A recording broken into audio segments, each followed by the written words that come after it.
Hello, you wonderful people. So for today's video, I want to just kind of discuss a little bit about Deadpool 2 because I saw it. I mean, granted, it's been like about 2.5 weeks at the time of me recording this. So a lot of this probably going to slip my mind, also just because I have a terrible memory anyway, but I just wanted to discuss it a little bit. So in general, how I feel about it, I don't know how most people feel about it. I've heard some people here and there just kind of being like, they don't know how they really feel about the movie in the sense that they liked it, but in comparison to like, you know, I mean, obviously it's just kind of, everyone's got their own opinion about it. Personally, I think I like it more than the first one. Not to say the first one was a bad movie or anything. The first one was great.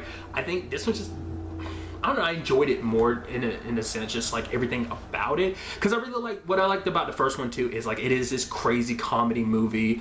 And yeah, also because, and it's something I've always talked about too, I've talked about before, is like, I like the romance that in its own weird way, it is kind of a love story. It's a love story meet revenge story. Whereas this one's kind of almost like the opposite, whereas it's kind of a revenge story, but the revenge stuff is kind of already taken care of. So it's just kind of like a heartbreak story. You lost a woman you love type of situation. Because I didn't expect that to be the story. But to be fair, like Marina Baccarin is not in a lot of the promotional material, at least from what I saw, the promotional stuff, like the more traditional trailers. I've only saw like one, and then some of like, you know, the other promotional stuff they've done. But it's like, I didn't realize that's what the storyline of this was going to be about. So I thought it was kind of pretty neat. I mean, in retrospect, I've brought this up in the past, but I'll go ahead and bring it up now. I don't have that much experience when it comes to the character of Deadpool himself. Once again, I'm not a comic book dude.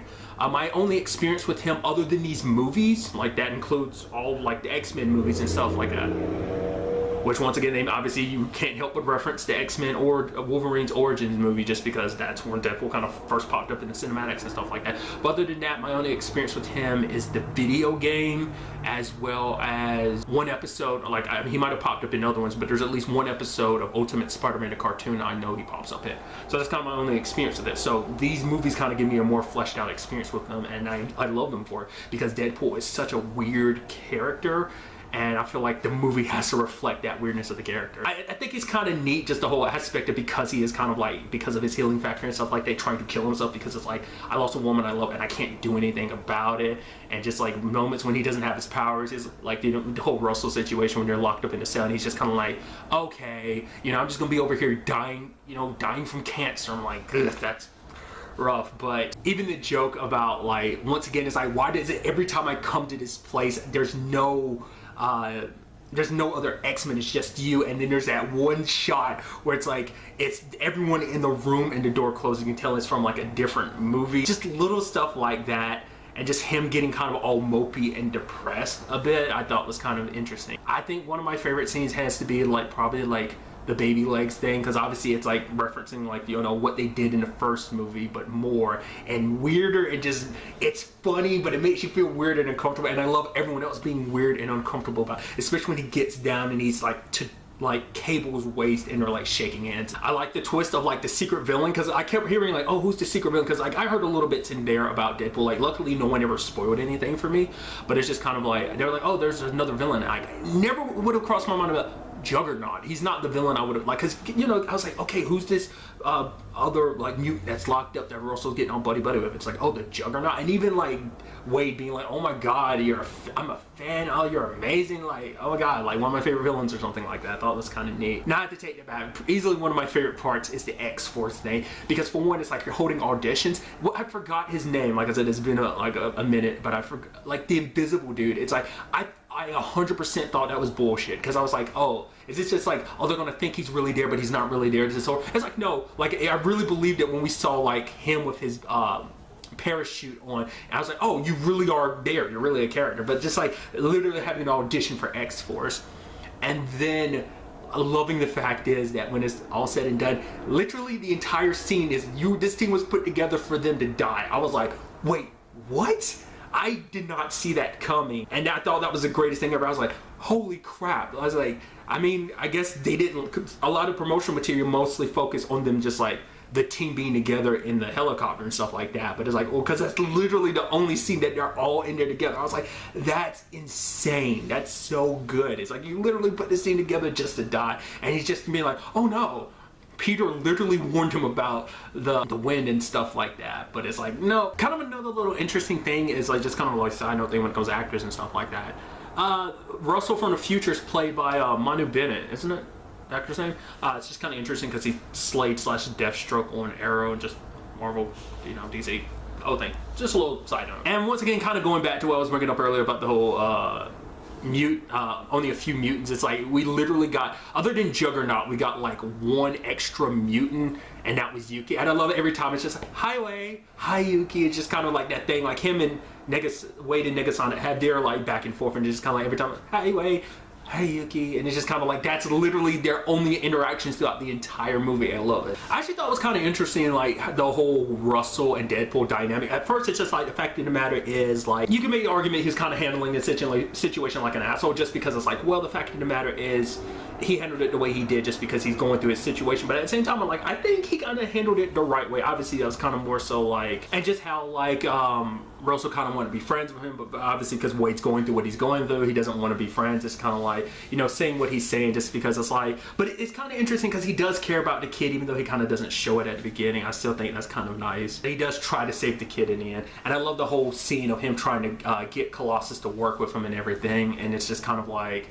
outside the window, and just Colossus just roll over and trying to cover up his ears. It's almost like, you know, making it up to the girl, you know, obviously trying to play at the whole bromance angle of just kind of like, oh yeah, I'm sorry I did you wrong, but trying to make things different this time, kind of that phase, and kind of like a romantic comedy type of movie. I thought that was kind of a nice touch. And probably also really love the whole like depth scene, because obviously you got to play it up, and just every time it's just kind of like, oh, he's dead. No, I'm gonna keep going because I got stuff to say. It's like, I can't be like, okay, now it's dead. No, it just keep going, and like no one really references it. Everyone's just kind of like just sitting there taking it. I guess it's because it's like, well, you're dying, so it'd be kind of a dick move to kind of interrupt you while you're doing your thing at the end, because you are still dying. I also gotta give major props to Domino, another character I'm not familiar with. Like, I don't think there's anyone in this movie that I'm that familiar with. I know a little bit here and there. I've seen Domino pop up in things, but like I did not know like the whole luck thing was how that worked. And I love that whole bit. It's like, yeah, I'm luck. It's like, luck is not a superpower. Yes, it is. No, it's not. Yes, it is. No, it's not. Yes, it is. And just love that being a bit. And it's like, oh, it turns out that actually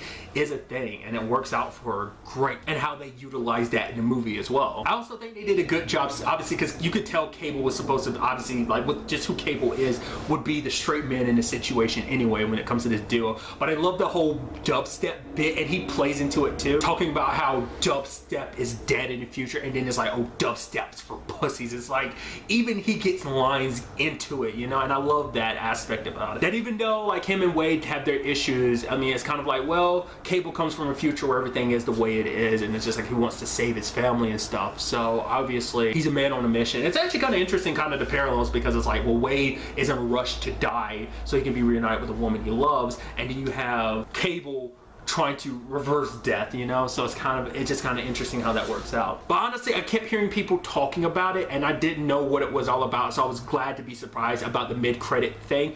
I was like, okay, people are talking about it being great and stuff like that, and it was worth it. It was super good. The whole like going back in time, and I love niggas on it being like, what the hell did we just do? Did we do something terrible? Going back in time, killing himself from the X-Men Origins original. Obviously, I brought that up earlier. I was like, wow.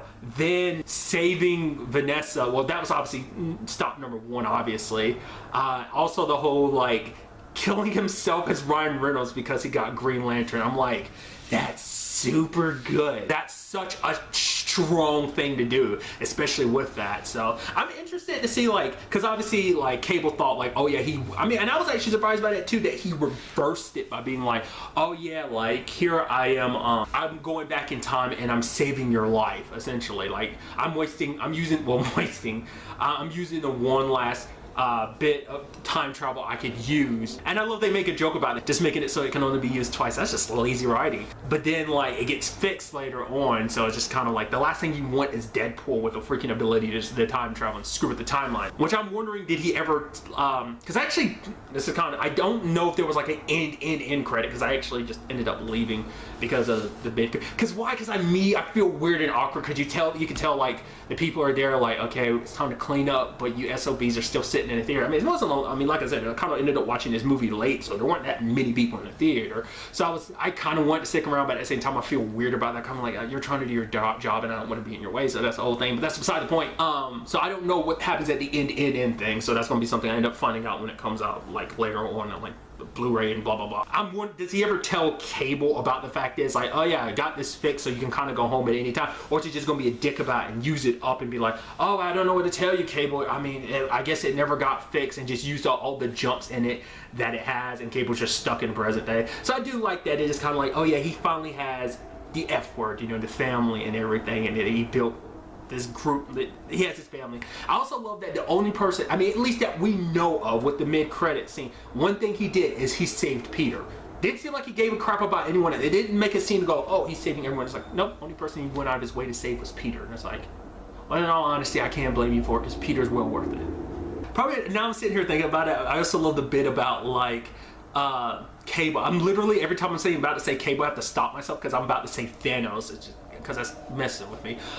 Cable is shooting him and he's just blocking with all the swords. It's like, yeah. And you look and it's just like every single bullet hit him. I'm like, that's so good. I mean, I don't wonder, is that them playing at the whole thing, because in Wolverine, X-Men Origins Wolverine, whatever the title, he did that so perfectly, because that was his bit in the beginning, was like he was slicing through the bullets and just kind of slow-mo and stuff like that. I wonder, was that them being like, yeah. Oh, yeah, I mean, I guess it's just because that's traditionally like the cool guy thing to do, with bullets coming towards you with a sword, with swords, and it's just kind of like, oh yeah, he thinks he's so cool, he's so awesome, but it's like, no, you suck. If it wasn't for your healing factor, you'd be super dead right now. So, once again, overall, I really like the movie, just everything about it. I personally kind of like the story more, as well as just kind of, like I said, everything about the movie. Like I said, it's like one but better. I'd love to kind of get to know your thoughts about it in the comments down below, like how you felt about the movie and stuff like that, and just randomly talking about it. So, because you talking about it might help fill my head in about a lot of stuff that I probably didn't bring up during this whole recording, just because, like I said, it was a little while ago, and also because, once again, I have terrible memory. But really, that's all I wanted to talk about in this video. Till the next time, me, be happy, be safe, live life to the fullest, and enjoy it. Good day and goodbye.